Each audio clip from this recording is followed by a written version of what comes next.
Hello viewers, welcome to Buli cooking programme. আশা করি আপনারা সবাই ভালো আছেন। এই দেখুন, আজকে আবার আমি চলে এসেছি একটা রেসিপি নিয়ে।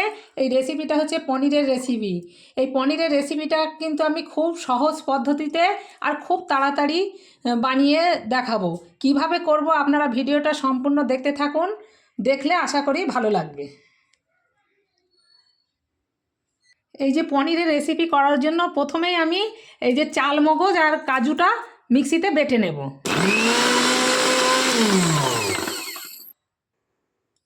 চাল মগজ আর কাজুটা এই যে বাটা হয়ে গিয়েছে, এখন আমি এটা তুলে নেব। এই যে এটা এখন আমি একটা বাটিতে ঢেলে নিচ্ছি। এখন আমি এই যে কাঁচা লঙ্কা, 4টে কাঁচা লঙ্কা নিয়ে নিয়েছি, 2টো পেঁয়াজ কেটে নিয়েছি, আর একটু এই যে আদা নিয়ে নিয়েছি। আদাটাও একসঙ্গে আমি এটা মিক্সিতে বেটে নেব। এখন আমি এটা পিষে নিচ্ছি। এই যে আমি কড়াইটা বসিয়ে দিয়েছি, এখন আমি এই যে কড়াইতে তেল দিয়ে দেব। এই যে কড়াইতে তেলটা হয়ে গিয়েছে, এখন আমি পনিরটা প্রথমেই ভেজে নেব।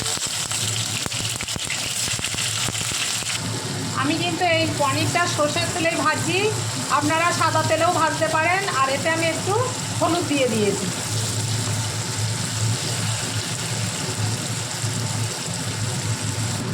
অনেকে হলুদ না দিয়েও ভাজে, কিন্তু হলুদ দিলে কি ভাজাটা ভালো হয় আর কালারটাও বেশ সুন্দর হয়।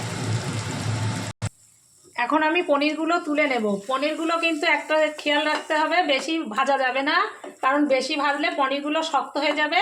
সেই জন্য একটু হালকা ভেজে নিতে হবে। পনিরগুলো আমি তুলে নিয়েছি। এখন আমি ওই তেলেই এই যে 2টো তেজপাতা দিয়ে দিচ্ছি,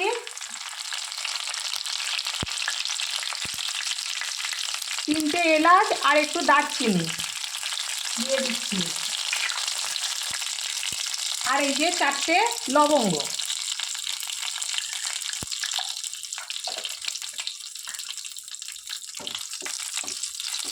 দিয়ে এখন আমি একটা পেঁয়াজ, মিডিয়াম সাইজের পেঁয়াজ একটু কুচিয়ে নিয়েছি, কুচিয়ে নিয়ে এটা দিয়ে দিচ্ছি।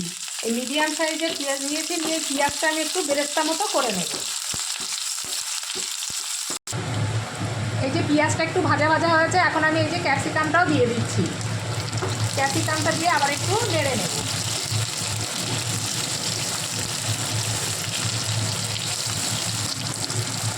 এই যে এইগুলো আমার ভাজা হয়ে গিয়েছে, এখন আমি এই যে বাটা মশলাটা দিয়ে দিচ্ছি। এতে পেঁয়াজ, আদা, কাঁচা লঙ্কা আছে, এইগুলো আমি সব একসঙ্গে বেটে নিয়েছি। আমি একটা টমেটো নিয়েছিলাম, সেই টমেটোটাও এই যে বেটে দিয়েছি। বেটে এই যে মশলাটা কষানোর পরে দেবেন টমেটো, কারণ টমেটোটা যদি মশলার পরে দেওয়া হয় তাহলে মশলাটা তাড়াতাড়ি হয়ে যায়। আর টমেটোটা দিলে কি হয়, মশলাটা একটু দেরি হয় কষতে, সিদ্ধ হতে। সেই জন্য টমেটোটা শেষে দিলেই ভালো হয়। এখন আমি ওতে পরিমাণ মতো লবণ,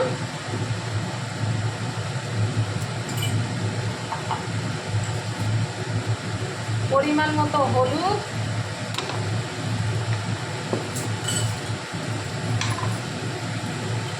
পরিমাণ মতো জিরের গুঁড়ো আর পরিমাণ মতো ধনের গুঁড়ো দিয়ে দিলাম। দিয়ে এইগুলো আবার একসঙ্গে ভালো করে কষিয়ে নেব। এখন আমি এই যে চাল মগজ আর কাজু বাদাম বেটে রেখে দিয়েছিলাম, সেইটা দিয়ে দিচ্ছি। এই যে দেখুন, মশলা থেকে তেল ছাড়ছে, এইটা আমার হয়ে গিয়েছে। এখন আমি এতে জল দিয়ে দেব।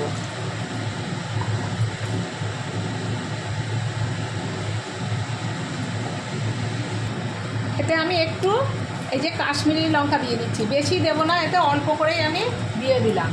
এই কাশ্মীরি লঙ্কাটা দিলে কি কালারটা বেশ ভালো আসে, সেই জন্যে কাশ্মীরি লঙ্কাটা দেওয়া। এখন আমি এই যে জলটা দিয়ে দিচ্ছি।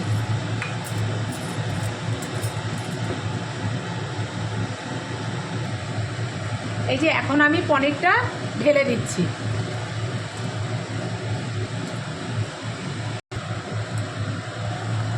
এই যে এই দেখুন, পনিরটা আমার হয়ে গিয়েছে। এখন আমি এই যে একটু ঘি দিয়ে দিচ্ছি। ঘিটা দিয়ে আবার একটু আমি নাড়িয়ে দেব। পনির করতে গেলে নামানোর আগে যদি একটু ঘি দেওয়া যায় তাহলে কিন্তু এটা খেতে খুবই ভালো লাগে।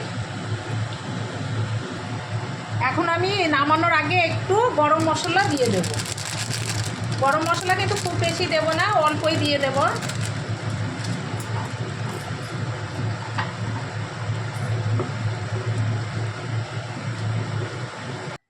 ব্যাস, এই যে হয়ে গেল আমার পনিরের রেসিপি। এটা কিন্তু হয়ে যায় খুবই তাড়াতাড়ি আর খেতেও কিন্তু অসাধারণ লাগে। আমি যেভাবে করেছি এইভাবে বানিয়ে করে খেয়ে দেখবেন, খেতে কিন্তু খুবই ভালো লাগে। আর যারা এতক্ষণ ধরে আমার এই রেসিপিটা দেখছেন তাদের অশেষ ধন্যবাদ। আর যারা এখনও পর্যন্ত লাইক শেয়ার সাবস্ক্রাইব করেননি তারা প্লিজ লাইক শেয়ার সাবস্ক্রাইব করে আমার পাশে থাকবেন। আর কেমন হয়েছে আমার এই পনিরের রেসিপি কমেন্টসে জানাবেন। আপনারা ভালো থাকুন, সুস্থ থাকুন। ওকে, বাই, খোদা হাফেজ।